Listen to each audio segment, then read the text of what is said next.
ஆமை வேகத்தில் நடைபெறும் மழைநீர் வடிகால் பணிகளால் துரைப்பாக்கம் பகுதி மக்களின் வாழ்வே அடியோடு புரட்டி போடப்பட்டிருக்கும் அவல காட்சிகள்தான் இவை.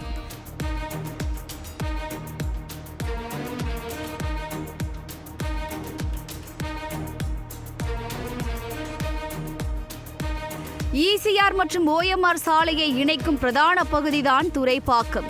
இதில் ஈசிஆரில் உள்ள நீலாங்கரை, கொட்டிவாக்கம், பாலவாக்கம் பகுதிகளில் 418 கோடி ரூபாய் செலவில் பாதாள சாக்கடை திட்டப்பணிகளும், நீலாங்கரையில் 77 கோடி ரூபாய் செலவில் குடிநீர் திட்டப் பணிகளும் நடைபெற்று வருகிறது.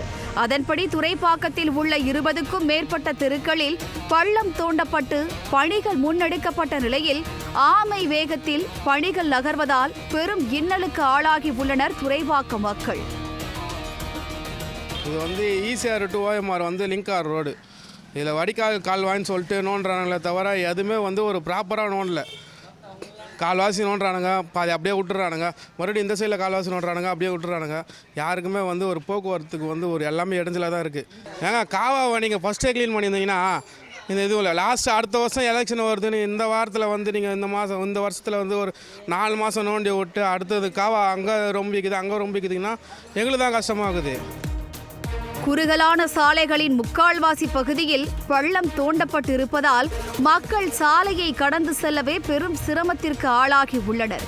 பள்ளங்களுக்கு நடுவே உயிரை கையில் பிடித்து கொண்டு வாகனங்கள் இயக்கி வருவதோடு பள்ளங்களால் சாலைகள் குறுகியுள்ளதால் கடும் போக்குவரத்து நெரிசலும் ஏற்பட்டு மக்கள் தங்கள் அன்றாட பணிகளுக்கு உரிய நேரத்தில் செல்ல முடியாத நிலை ஏற்பட்டுள்ளது.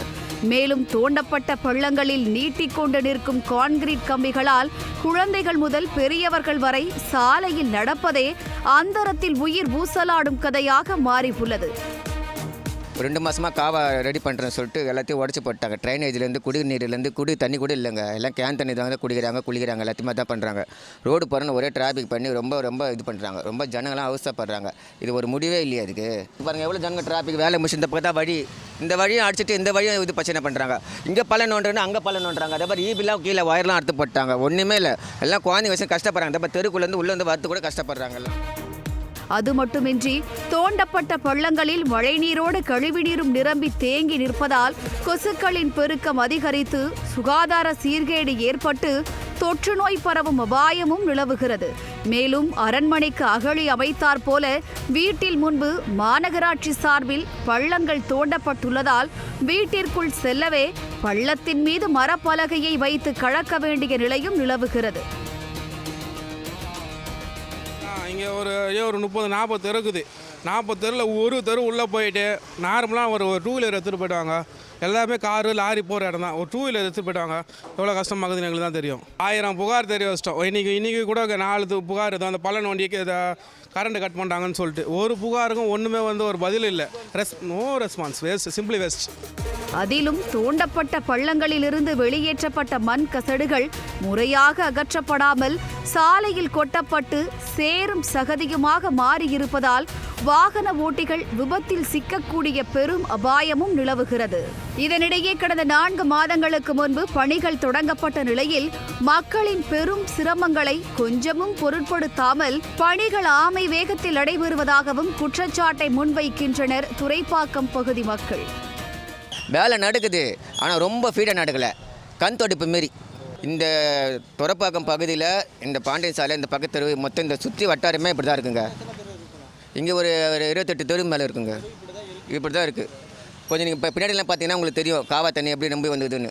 அதெல்லாம் சரி பண்ண நினச்சா சரி பண்ணலாங்க. டக்குன்னு ஒரு வேலையை 10 நாள் வேலையை 5 நாள் செஞ்சு முடிச்சா அவ்வளோ முடியும். அதை 20 நாள் ஆகிட்டே எப்படிங்க முடியும்? இந்த சாலை தடுக்கிறதுக்கு முன்னாடி இது போகிறதுக்கு முன்னாடி இதுக்கு என்ன ஏற்பாடு பண்ணலாம், இந்த ஜனங்களுக்கு தண்ணி எப்படி யூஸ் பண்ணலாம், இல்லை லாரியில் கொண்டாந்து விடலாமா, இல்லை அவங்களுக்கு என்ன பண்ணால் பிளான் பண்ணாமல் சும்மா நீ ஏதோ புட்ஜோடு கொஞ்சம் வச்சுட்டு போட்டு நீ பாட்டுன்னு போயிட்ட இந்த நேரத்துலேருந்து வேலை ஸ்டாப் ஆகிடுச்சு. இப்போ என்ன பண்ணுவாங்க? இது அப்படியே நாற்று வச்சுன்னு போய் கிடக்கும் இங்கே காவா நாத்தம். என்ன இந்த அரசாங்கம் தான் பண்ண போகிறது இல்லை. அதிலும் பல இடங்களில் மக்களின் பாதுகாப்பை உறுதி செய்யும் வகையில் பள்ளங்களை சுற்றி குறைந்தபட்சம் தடுப்புகள் கூட அமைக்கப்படாமல் இருப்பது அசம்பாவிதங்கள் நிகழக்கூடிய ஆபத்தே இருப்பதாகவும் இதனால் பள்ளி கல்லூரி மாணவர்கள் பெரும் சிரமத்திற்கு ஆளாகி உள்ளதாகவும் குற்றச்சாட்டு முன்வைக்கப்படுகிறது.